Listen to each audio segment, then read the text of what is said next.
Physics का महाभिवियाई chapter heat यानी कि ऊष्मा है ना। तो हो गया हीट एंड टेम्परेचर चैप्टर यानी कि ऊष्मा और ताप। तो देखो पानी का प्रवाह कैसे होता है, तो स्तर में अंतर के कारण पानी का प्रवाह होता है, यानी कि ज़्यादा स्तर से कम स्तर की तरफ पानी बहेगा। ठीक है, जिन्हें कम पानी रहेगा उन्हें बहेगा, तो स्तर में अंतर के कारण पानी का प्रवाह होता है। उसी तरह तापमान में अंतर के कारण ऊष्मा का प्रभाव होता है, यानी कि जन्य ज़्यादा तापमान रहेगा, जन्य कम तापमान रहेगा, तो ज़्यादा से कम जन्य जो है वो प्रवाह होगा। ठीक है, किसका, ऊष्मा का। ठीक है, तो तापमान ज़्यादा से कम देने प्रवाह होगा, है ना। तो उस ऊष्मा का। ठीक है, तो ऊष्मा का प्रवाह होता है तापमान में अंतर के कारण, जैसे पानी में प्रवाह होता है स्तर में अंतर के कारण। अब देखो तापमान में अंतर के कारण ही क्या होता है, तो ऊष्मा का प्रवाह होता है। तापमान में अंतर के कारण ही ऊष्मा का प्रवाह होता है। ठीक है, अब देखते हैं हीट यानी कि ऊष्मा, टेम्परेचर यानी कि तापमान। तो ऊष्मा क्या है, तो देखो ऊष्मा एक प्रकार का ऊर्जा है, ऊष्मा एक प्रकार का ऊर्जा है। जबकि तापमान को चीज है तो ऊष्मा का मापने का इकाई है ना। यानी कि तापमान एक कोची मापदंड है, किसका, तो ऊष्मा का। ठीक है, ऊष्मा का ऐसे मात्रा क्या होता है, तो जूल होता है, और तापमान का ऐसे मात्रा कुछ होता है तो केल्विन होता है। ठीक है, और जैसे देखो पानी जो है स्तर में अंतर के कारण प्रभाव होता है, उसी प्रकार तापमान में अंतर के कारण ऊष्मा का प्रभाव होता है। ठीक है, तो पानी के स्तर के बराबर हम कह सकते हैं कि तापमान का अंतर, है ना, ये एग्जाम्पल के लिए। अब देखो तापमान का मापदंड का इकाई इकाई कौन कौन सा होता है, तो एगो होता है देखो सेल्सियस, फिर होता है फैराडे, फिर होता है केल्विन, एगो होता है र्यूमर और रैकिन, है ना, जिसमें 3 गो इंपोर्टेंट है। तो देखो जल का हिमांक बिंदु, है ना, और जल का क्वथनांक बिंदु की बात करेंगे, हैं। तो जल का अगर क्वथनांक बिंदु की बात करेंगे, इसको बोलते हैं बॉइलिंग पॉइंट। ठीक है, और इसको जल का हिमांक बिंदु के मतलब कुछ हो गया फ्रीजिंग पॉइंट। जल का हिमांक बिंदु मतलब फ्रीजिंग पॉइंट। फ्रीजिंग पॉइंट के मतलब कहाँ पर, कि जहाँ पर जल जो है बर्फ बन जाए, उसी को क्या बोलेंगे, फ्रीजिंग पॉइंट यानी कि हिमांक बिंदु। और जहाँ पर जल को चाहिए उबलने लगे पूरा, तो उबलने लगे तो उसको क्या बोल देंगे, क्वथनांक बिंदु बोलेंगे, यानी कि बॉइलिंग पॉइंट। ठीक है, तो ये जल वाला देख रहे हैं, सबका अलग अलग होता है, लेकिन जल का ज़्यादा प्रचलित है, चलते जल का देख रहे हैं।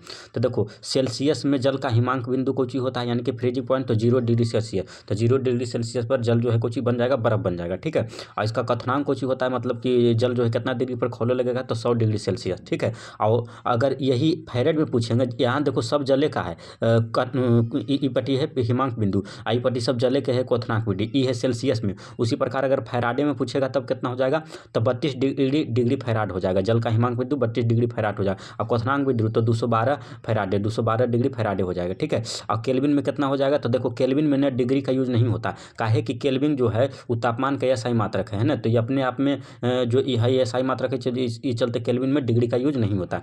तो केल्विन में कितना हो जाता है जल का हिमांक बिंदु, तो 273 के हो जाता है, और क्वथनांक बिंदु कितना हो जाता है, तो 373 के हो जाता है। ठीक है, और र्यूमर में कितना होता है, तो र्यूमर में हो जाता है 0 डिग्री र्यूमर, 0 डिग्री र्यूमर, है ना। और क्वथनांक बिंदु हो जाता है 80 डिग्री र्यूमर, 80 डिग्री र्यूमर। ठीक है, और रैकिन में कितना होता है, तो 492 होता है हिमांक बिंदु यानी कि फ्रीजिंग पॉइंट, और क्वथनांक बिंदु यानी कि बॉइलिंग पॉइंट हो जाता है 670 डिग्री। ठीक है, और उसी प्रकार अगर मानव शरीर की बात करेंगे, तो मानव शरीर का देखो जो टेम्परेचर होता है वो सेल्सियस में होता है 37 डिग्री, है ना। जो सामान्य तापमान है शरीर का वो कितना होता है, तो 37 डिग्री सेल्सियस। फैराडे में कितना होता है, तो 98.6 डिग्री फैराडे, 98.6 डिग्री फैराडे। और केल्विन में कितना होता है, तो 310 केल्विन, केल्विन में 310 केल्विन। ठीक है, अब इसका अगर फार्मूला की बात करेंगे निकालने के लिए कैसे निकलता है, तो देखो फार्मूला क्या हो जाता है, C/5 बराबर F-32/9 बराबर K-273/5 बराबर R/4 और बराबर रैकिंग -492/9, है ना, जिसमें इंपॉर्टेंट है 4 को याद रखना, इसी से काम हो जाना। C/5 बराबर F-32/9 बराबर K-273/5 बराबर R/4, है ना। तो जैसे देख लो कुछ ही होता है, तो अगर ये वाला देखो C/5 बराबर ये कर दें K-273/5, तो इसको एक दूसरे के बराबर, सब एक दूसरे के बराबर है, तो ये कुछ होगा 5 से 5 कट जाएगा, है ना। तो कुछ हो जाएगा C बराबर K-273, तो C बराबर K-273 आ गया, तो K को इधर लाएंगे तो कुछ हो जाएगा, तो डिग्री C प्लस 273। ठीक है, तो अब देखो इसमें कुछ है कि अगर सेल्सियस में दिले रहेगा टेम्परेचर और केल्विन में बदलना रहेगा तो कुछ ही करेंगे। तो देखो ABCD में कुछ होता है, पहले C आता है फिर K आता है ना।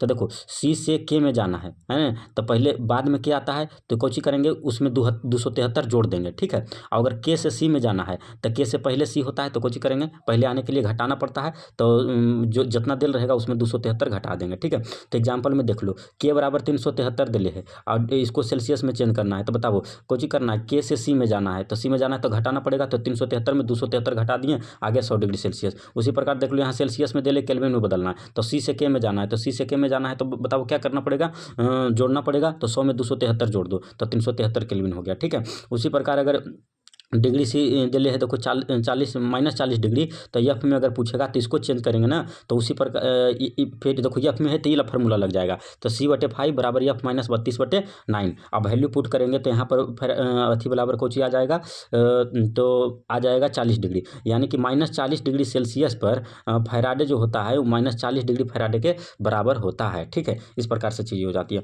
अब देखो दुनिया का सबसे न्यूनतम संभव तापमान कितना है, तो -273 डिग्री सेल्सियस। दुनिया का सबसे न्यूनतम संभव जो तापमान है वो -273 डिग्री सेल्सियस, या फिर इसको कह लेंगे -273 डिग्री सेल्सियस को बदलेंगे तो 0 केल्विन आएगा, यानी कि -273 डिग्री सेल्सियस कह लो या फिर 0 केल्विन कर लो। ये परम शून्य तापमान है। ठीक है, इससे नीचे नहीं जा सकता है। ये इतना परम ताप है कि यहाँ पर वायु की गति भी रुक जाती है ना, -273 डिग्री सेल्सियस या फिर 0 केल्विन पर वायु की गति भी रुक जाती है ना, और कोई जीव जंतु यहाँ पर नहीं बचेगा। तो दुनिया का सबसे न्यूनतम संभव तापमान कितना है, तो -273 डिग्री सेल्सियस या फिर 0 केल्विन, इसी को परम शून्य तापमान बोला जाता है। ठीक है, अब देखो जल का त्रिक बिंदु हो गया, यानी कि ट्रिपल पॉइंट की बात करेंगे ठोस द्रव गैस का, तो केल्विन में कितना हो जाता है, तो 273.15 के, और डिग्री सेल्सियस में बात करेंगे तो कितना हो जाता है, तो 0.15 डिग्री सेल्सियस, 0.15 डिग्री सेल्सियस है ना। आगे देखते हैं। अब देखो तापमान मापने का यंत्र की बात करेंगे, तो तापमान मापने के यंत्र की बात करेंगे तो देखो थर्मामीटर है ना, तापमान मापने के यंत्र को जो होगी थर्मामीटर। तो देखो थर्मामीटर में कुछ एगो द्रव थर्मामीटर हो जाता है, एगो गैसीय थर्मामीटर हो जाता है, और अन्य थर्मामीटर होता है। तो द्रव थर्मामीटर में कुछ होता है, तो दूगो होता है, एगो पारा एगो अल्कोहल, एगो पारा एगो अल्कोहल है ना। तो देखो थर्मामीटर को डॉक्टरी थर्मामीटर भी कहते हैं ना, काहे कि डॉक्टर लोग इसका यूज करता है, और डॉक्टरी थर्मामीटर भी कहते हैं। आई जो थर्मामीटर इसका खोज कौन किया था, तो फॉरेन हाइट नहीं चलती, इसको फॉरेन हाइट थर्मामीटर भी कहते हैं। ठीक है, तो ये देखो द्रव में कुछ होता है दूगो, एगो पारा एगो अल्कोहल। तो पारा से कितना तक ले मापल जाता है, तो ये 35 डिग्री सेल्सियस से 43 डिग्री सेल्सियस तक ले नापता है।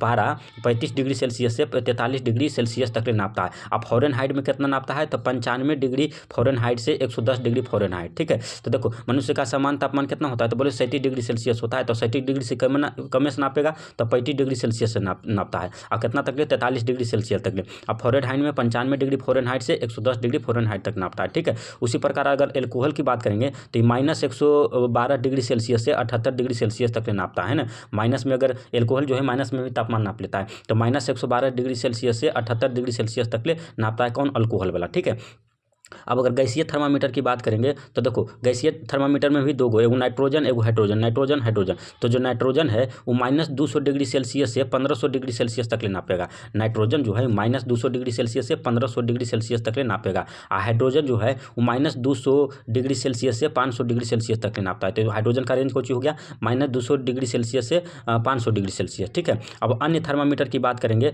तो एगो हो जाए प्लेटिनम प्रतिरोधी थर्मामीटर, प्लेटिनम प्रतिरोधी थर्मामीटर, प्लेटिनम प्रतिरोधी थर्मामीटर। ई कोची है तो -200 डिग्री सेल्सियस से 1200 डिग्री सेल्सियस तक ले नापेगा। तो ये जो प्रतिरोधी वाला है प्लेटिनम प्रतिरोधी, वो -200 डिग्री सेल्सियस से 1200 डिग्री सेल्सियस तक ले नापता है। ठीक है, अच्छा एक होता है ताप युग्म थर्मामीटर, ताप युग्म थर्मामीटर ई कोची करता है तो -200 डिग्री सेल्सियस से 1600 डिग्री सेल्सियस तक ले नापता है। ठीक है, ताप युग्म थर्मामीटर -200 डिग्री सेल्सियस से 1600 डिग्री सेल्सियस तक ले नापता है। ठीक है, फिर एक होता है पूर्ण विकिरण तापमापी, जिसको पायरोमीटर भी बोलते हैं, पूर्ण विकिरण तापमापी जिसको पायरोमीटर भी बोलते हैं। इसका रेंज कितना होता है, तो इसका रेंज होता है 800 डिग्री सेल्सियस से प्लस, मतलब कि ये 800 डिग्री से नापी लगी शुरू करता है। 800 डिग्री सेल्सियस से जितना अधिक तापमान है वो इसी से नापल जाएगा, कौन, पायरोमीटर से, यानी कि पूर्ण विकिरण तापमापी से। ठीक है, तो अब देखो यहाँ पर एगो डिटेल में पढ़ते हैं, ताप युग्म थर्मामीटर और पायरोमीटर। तो ताप युग्म तापमापी जो है वो -200 डिग्री से 1600 डिग्री सेल्सियस तक नापता है। ठीक है,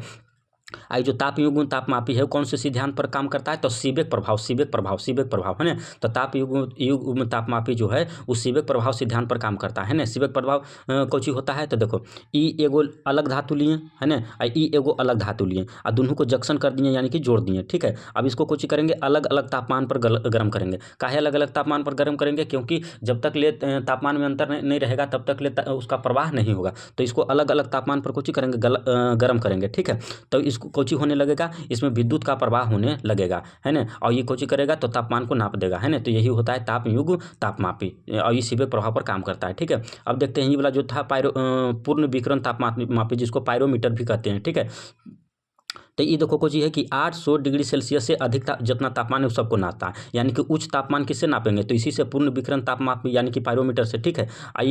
कौन से सिद्धांत पर कार्य करता है, तो विकिरण सिद्धांत पर काम करता है। कौन से सिद्धांत पर, तो विकिरण सिद्धांत पर काम करता है। विकिरण विकिरण कुछ होता है, देखते हो कि जहाँ पर ढेर सारा आग उग रहता है, ठीक, जहाँ पर ढेर हीट रहता है तो वहाँ पर देखो इससे चिलमिलात नहीं लगता है, चिलमिलात नहीं लगता है, यानी कि उस कुछ है विकिरण है, वही जो कुछ है विकिरण है ना। तो ये पूर्ण विकिरण तापमापी पायरोमीटर को चीज है, तो विकिरण सिद्धांत पर काम करता है। और इसका खोज कौन किया था, तो स्टीफन ने किया था, है ना। तो यह स्टीफन सिद्धांत पर भी कार्य करता है, ठीक है। और स्टीफन सिद्धांत को चीज कहता है, तो ई समानुपाती टेम्परेचर टेम्परेचर का चतुर्थ घात, ई समानुपाती टेम्परेचर का चतुर्थ घात, यानी कि ई समानुपाती टी के पावर 4, ये हो गया स्टीफन का सिद्धांत, है ना।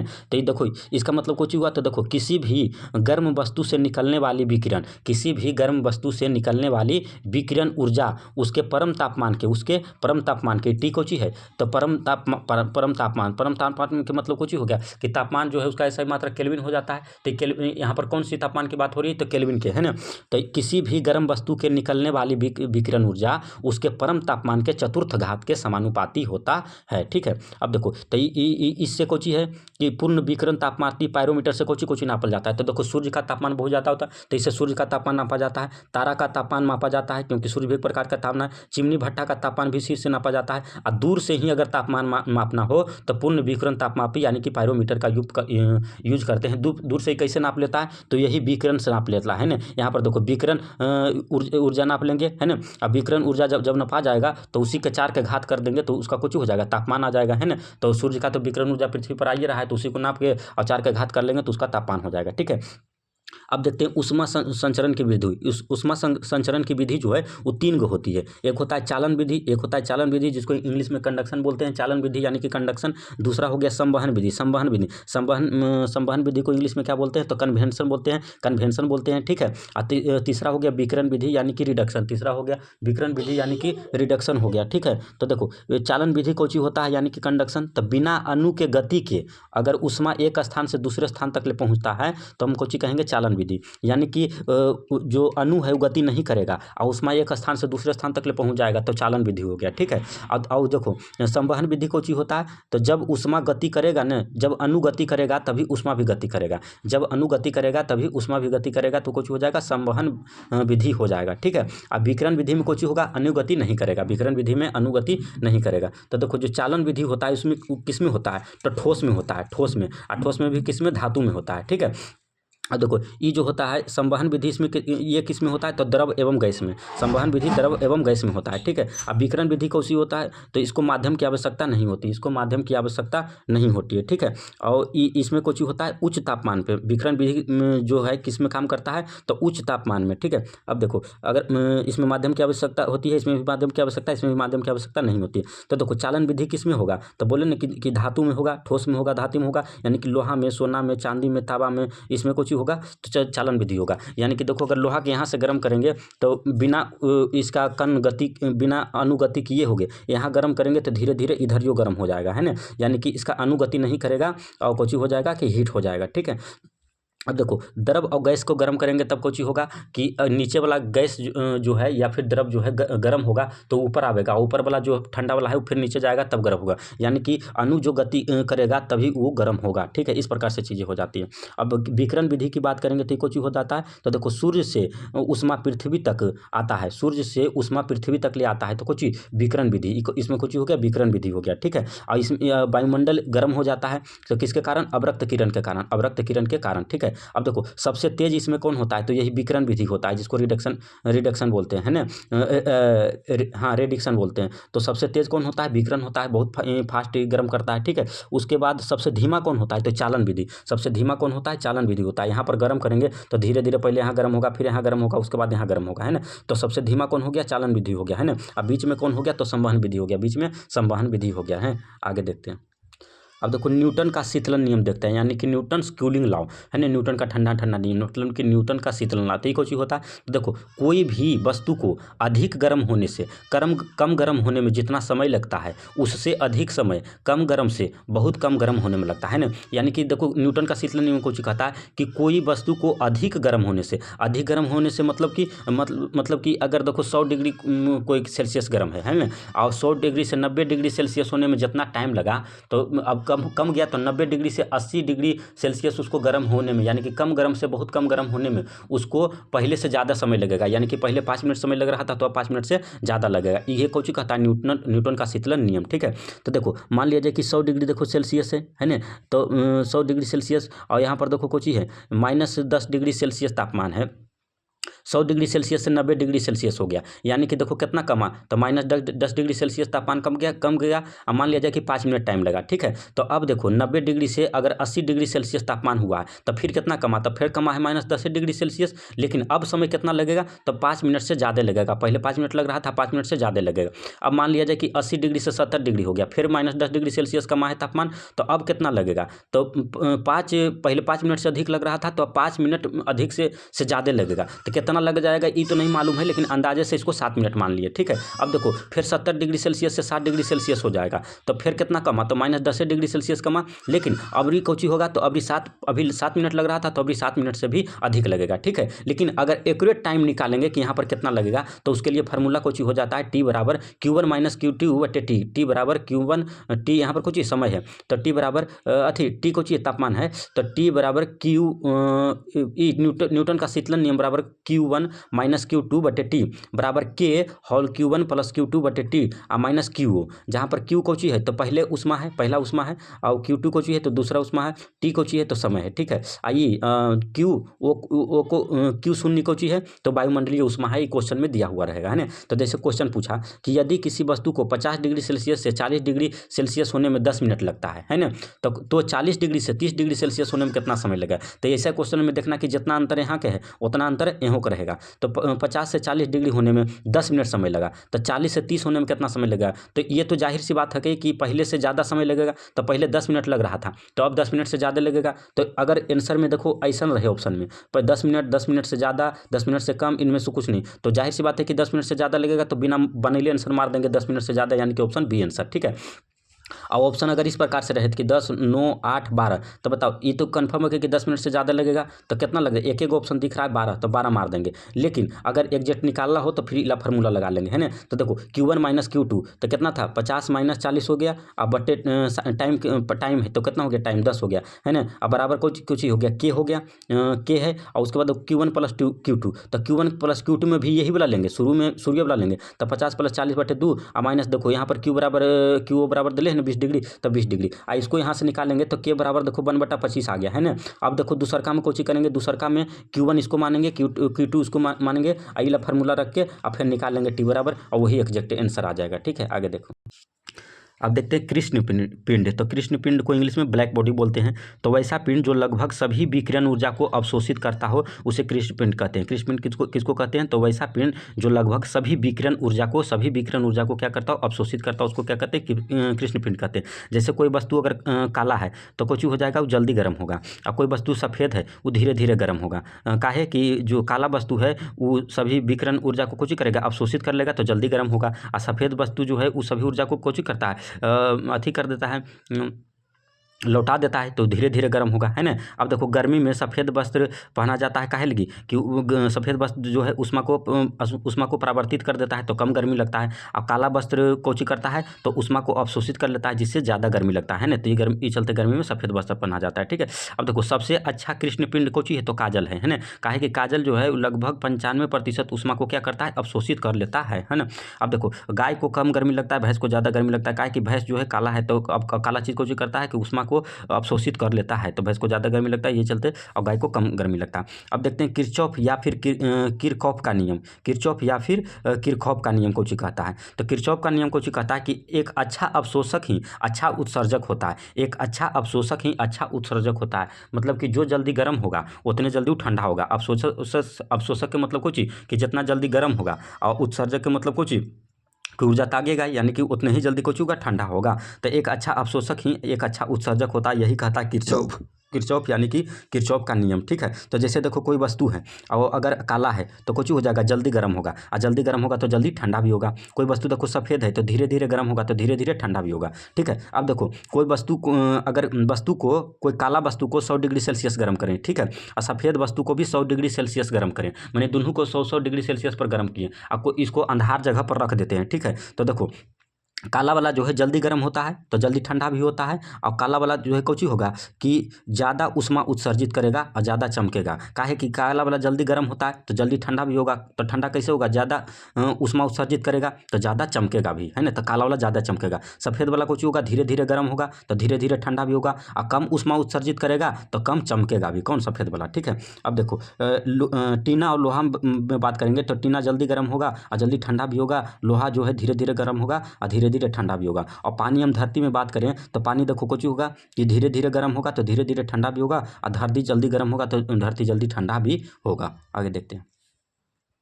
अब देखो पढ़ते हैं ऊष्मा प्रसार। ऊष्मा प्रसार कोची होता है, तो ऊष्मा के कारण वस्तु में प्रसार होना यानी कि वस्तु फैलना, यह कहलाता है ऊष्मा प्रसार। ऊष्मा के कारण वस्तु फैलना यानी वस्तु में प्रसार होना ही ऊष्मा प्रसार है ना। तो देखो ऊष्मा के कारण 3 तरह के प्रसार होता है। लंबाई में परिवर्तन होता है यानी कि लंबाई में प्रसार होता है, क्षेत्रफल में परिवर्तन होता है यानी कि क्षेत्रफल का प्रसार होता है, आयतन में परिवर्तन होता है यानी कि आयतन प्रसार होता है, ठीक है। तो देखो मान लिया जाए कि ये इतना को देखो पहले रड था, ये लंबाई, इतना को देखो उसमें कुछ किया, इसको गर्म किए तो इतना बढ़ गया, है ना। तो बढ़ना मतलब परिवर्तन होना, तो उसके लिए डेल्टा से सूचित करते हैं, कुछ हो गया डेल्टा, है ना। तब मूल लंबाई ई था, अब कुछ हो गया परिवर्तित लंबाई हो गया यानी कि ई हो गया डेल्टा एल, ठीक है। तो लंबाई में परिवर्तन हो गया है।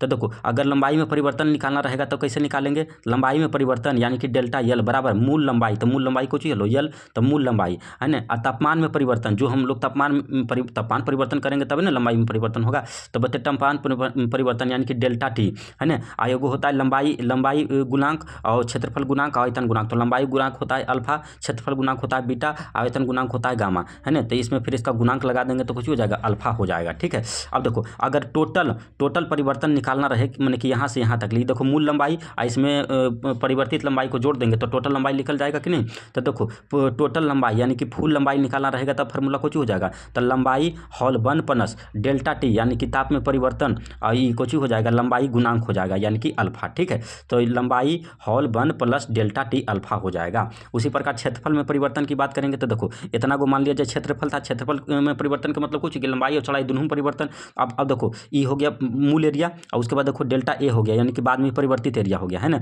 तब उसके बाद कुछ हो जाएगा परिवर्तित लंबाई निकालेंगे तो डेल्टा ए, परिवर्तित क्षेत्रफल निकालेंगे तो डेल्टा ए बराबर कुछ हो जाएगा पहिल का यानी कि ए डेल्टा टी और बीटा हो गया। उसी प्रकार इसका अगर फार्मूला निकालेंगे तो कुछ हो जाएगा टोटल क्षेत्रफल में परिवर्तन कुछ हो जाएगा, तो ए एफ बराबर तो ए हॉल 1 plus delta T beta, A हॉल 1 प्लस डेल्टा टी बीटा। अब आयतन परिवर्तन निकालेंगे तो देखो आयतन परिवर्तन किस में होता है, जो घनाभ के आकार के रहे, तो इसमें देखो पहले भी था तो परिवर्तन गर्म करने पर कुछ हुआ डेल्टा भी हुआ, तो अब निकालेंगे तो कुछ हो जाएगा डेल्टा भी बराबर तो भी डेल्टा टी गामा, भी डेल्टा टी गामा, है ना। और टोटल अगर निकालेंगे कि कितना हुआ है अब कितना है तो कुछ हो जाएगा भी फाइनल यानी कि भी एफ बराबर कुछ हो जाएगा तो भी 1 प्लस डेल्टा टी गामा, है ना। इस प्रकार से चीज़ हो जाएगी। अब देखो रेखीय प्रसार गुणांक को लंबाई प्रसार गुणांक को ही रेखीय प्रसार गुणांक बोलते हैं। तो लंबाई प्रसार गुणांक, क्षेत्रीय प्रसार गुणांक, आयतन प्रसार गुणांक, है ना। ये कुछ हो गया रेखीय प्रसार गुणांक मतलब अल्फा, क्षेत्रीय प्रसार गुणांक का मतलब बीटा, और आयतन प्रसार गुणांक प्रसार का मतलब कुछ हो गया गामा। तो तीनों का अनुपात कितना होता है, तो 1:2:3, है ना।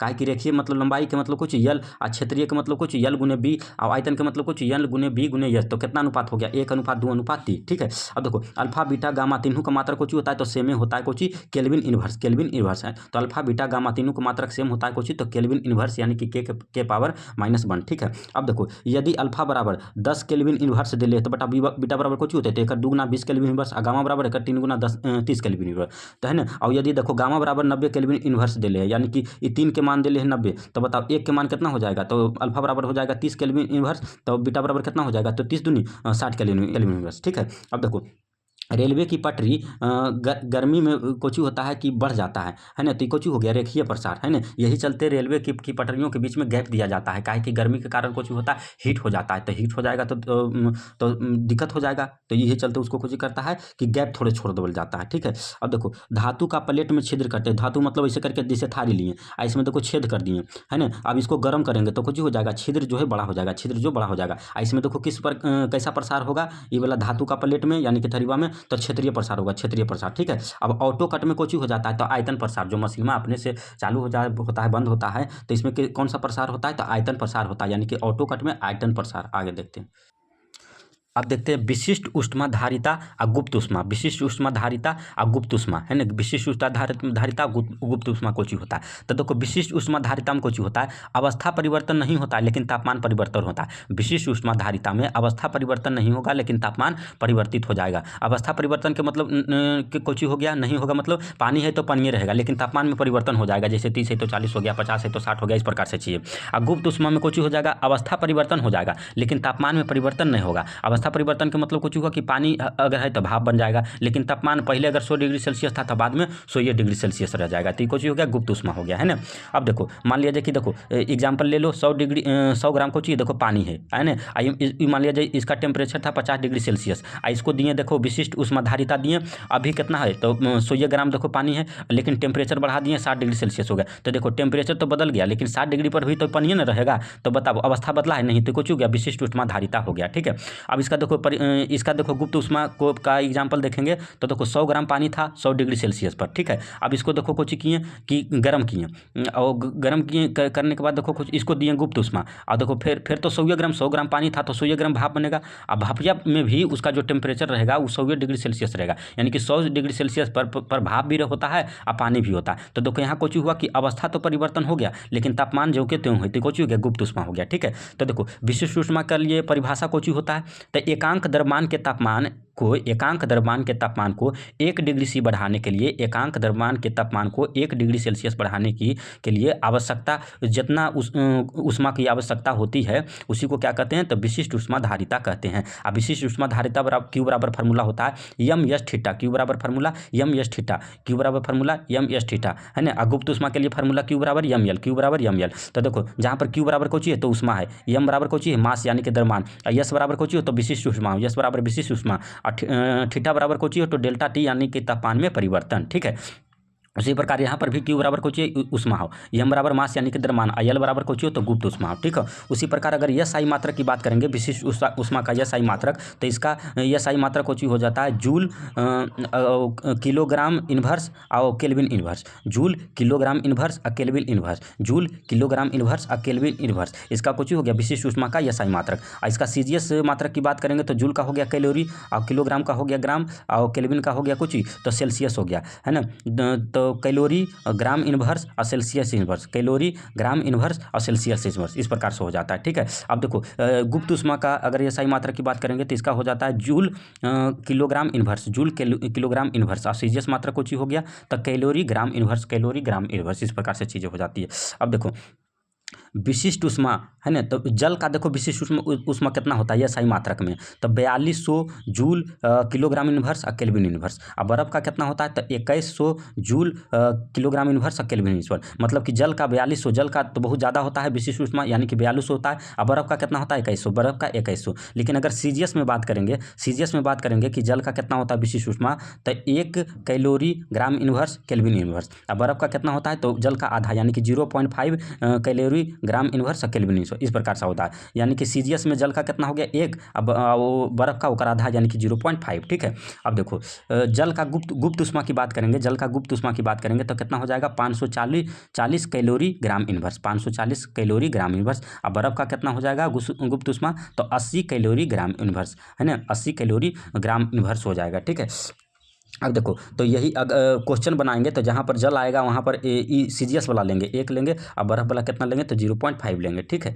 अब यहाँ से जल का अगर गुप्त ऊष्मा लेना रहेगा तो 540 लेंगे, अब बर्फ का गुप्त ऊष्मा लेना रहेगा तो 80 लेंगे, ठीक है। तो देखो क्वेश्चन कह रहा है 100 ग्राम पानी को 50 डिग्री सेल्सियस से 60 डिग्री सेल्सियस तक गर्म करने में लगा ऊष्मा का मान बताइए। तो देखो यहाँ पर भी पानी ही रहेगा, लेकिन टेम्परेचर देखो बदल जा रहा है ना, 50 डिग्री से 60 डिग्री हो जाए। और देखो जब टेम्परेचर बदल जाता है, अवस्था परिवर्तन नहीं होगा, तो इसमें कौन फार्मूला लगेगा, तो विशिष्ट धारिता बराबर यानी Q बराबर यम यस थीटा। तो यम बराबर कितना हो गया तो 100 ग्राम, तो 100 अब गुने पानी है तो पानी का विशिष्ट ऊष्मा कितना होता है 1 होता है, तो गुने 1 और टेम्परेचर में परिवर्तन कितना हुआ है यानी थीटा बराबर, तो 50 से 60 हुआ है तो 10, सबको गुना कर दिए 1000 और ऊष्मा क्या जैसे मात्रक तो कैलोरी, तो 1000 कैलोरी आंसर हो गया, ठीक है। अब देखो -10 डिग्री सेल्सियस पर 100 ग्राम बर्फ़ है, ठीक है। अब टेम्परेचर को 0 डिग्री सेल्सियस करें, है ना, तो 100 ग्राम रहेगा, अब बर्फ़े रहेगा। 0 डिग्री सेल्सियस पर भी बर्फ़ रहता है और -10 डिग्री सेल्सियस पर भी बर्फ़ रहता है, ठीक है। अब देखो इसको कोशिश किए कि फिर 0 डिग्री सेल्सियस है और 0 डिग्री सेल्सियस पर पानी भी रहता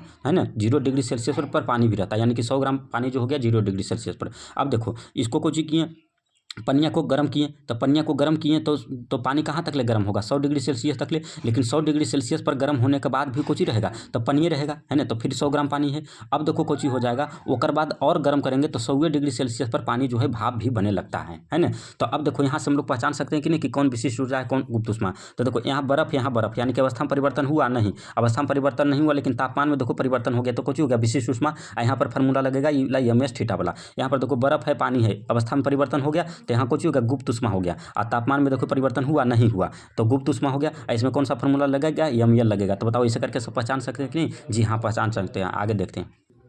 तो देखो कह रहा है 100 ग्राम बर्फ को 100 ग्राम वाष्प बनाने में लगने वाले ऊष्मा का मान बताएं, है ना। तो देखो 100 ग्राम बर्फ से 100 ग्राम वाष्प बनाना है, तो बताओ बर्फ से डायरेक्ट वाष्प बन सकता है, नहीं, बर्फ से पहले पानी बनाना पड़ेगा उसके बाद वाष्प बनेगा। तो बताओ 100 ग्राम बर्फ है ये कितना पर होगा 0 डिग्री सेल्सियस पर होगा, है ना। तो इसके बाद इसको कुछ बनावे तो देखो 100 ग्राम कुछ बनाए पानी बनाए तो 100 ग्राम पानी कितना बनेगा, तो पनिया भी 0 डिग्री, देखो 0 डिग्री सेल्सियस पर बर्फ भी हो सकता है पानी भी हो सकता है ना, खाली दाब का अंतर रहता है ना। तो 0 डिग्री सेल्सियस पर बर्फ भी होता है, 0 डिग्री सेल्सियस पर पानी भी होता है। अब देखो उसके बाद फिर कुछ किए तापमान को बढ़ा के 100 डिग्री सेल्सियस करें तो 100 डिग्री सेल्सियस पर भी पानी रहेगा, हालांकि गर्म रहेगा लेकिन पानी रहेगा, ठीक है। उसके बाद फिर कौन सी किए कि 100 डिग्री सेल्सियस करेंगे तो 100 डिग्री सेल्सियस पर पनिया जो है वो गर्म होते होते कुछ लगेगा बाष्प भी बने रहेगा। पानी जो है 100 डिग्री सेल्सियस से ज़्यादा गर्म हो ही नहीं सकता है, हालांकि बाष्प बन के उड़ जाने का है ना। तो अब देखो बाष्प बन गया। अब देखो यहाँ पर कुछ 0 डिग्री सेल्सियस तापमान में परिवर्तन नहीं हुआ, तापमान में परिवर्तन बताओ नहीं हुआ तो कुछ हो गया यहाँ पर गुप्त ऊष्मा हो गया। तो यहाँ पर फार्मूला लग जाएगा एमएल लगा दिया। यहाँ पर देखो कुछ हुआ तापमान में परिवर्तन हो गया है ना, लेकिन अवस्था में परिवर्तन नहीं हुआ तो यहाँ पर गुप्त विशिष्ट ऊष्मा हो गया। तो यहाँ पर कुछ लगेगा एमएस थीटा लग जाएगा फार्मूला विशिष्ट ऊष्मा वाला।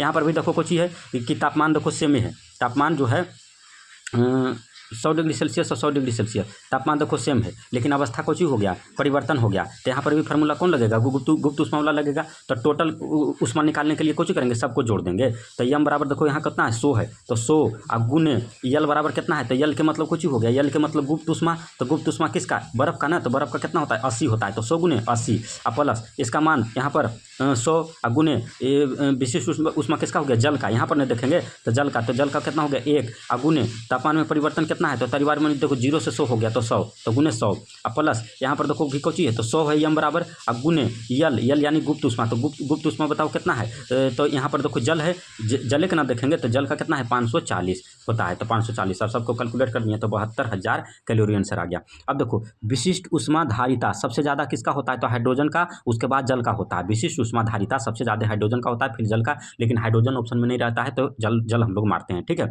अब देखो खाना बनाने वाले बर्तन का क्या होना चाहिए, तो विशिष्ट ऊष्मा धारिता कम होना चाहिए लेकिन चालकता ज़्यादा होना चाहिए। खाना बनाने वाले बर्तन का विशिष्ट ऊष्मा धारिता कम होना चाहिए तभी नहीं जल्दी गर्म होगा लेकिन चालकता ज़्यादा होना चाहिए, ठीक है। अब देखते हैं अंतिम पार्ट ऊष्मा गति का नियम। ऊष्मा गति का नियम जो है कई गो है, तो ऊष्मा गति का नियम में पहला नियम है शून्यमा नियम। शून्यमा नियम को कहता है कि यदि ए का तापमान बी के तापमान का बराबर है और बी का तापमान सी के तापमान का बराबर है तो ए का तापमान सी के तापमान के बराबर होगा, है ना, बहुत ईजी चीज़ है। फिर पहला नियम को कहता है ऊष्मा गति का पहला नियम तो यदि किसी वस्तु को ऊष्मा देते हैं तो दो काम होगा। पहला काम कुछ होगा कि आंतरिक ऊर्जा में वृद्धि होगा, पहला काम आंतरिक ऊर्जा में वृद्धि, और दूसरा काम कुछ होगा बाह्य कार्य संपादन। यानी कि पहला नियम कुछ कहता है ऊष्मा गति का पहला नियम कि यदि किसी वस्तु को ऊष्मा देंगे तो पहला काम कुछ करेगा वो कि आंतरिक ऊर्जा में वृद्धि करेगा और उसके बाद बाह्य कार्य को पूरा करेगा, यानी कि बाह्य कार्य संपादन होगा। ठीक है। अब पहला नियम ऊष्मा गति का पहला नियम जो है ऊर्जा संरक्षण सिद्धांत पर आधारित है। ऊष्मा गति का पहला नियम ऊर्जा संरक्षण सिद्धांत पर आधारित है ना। अब देखो ऊष्मा गति का दूसरा नियम कुछ कहता है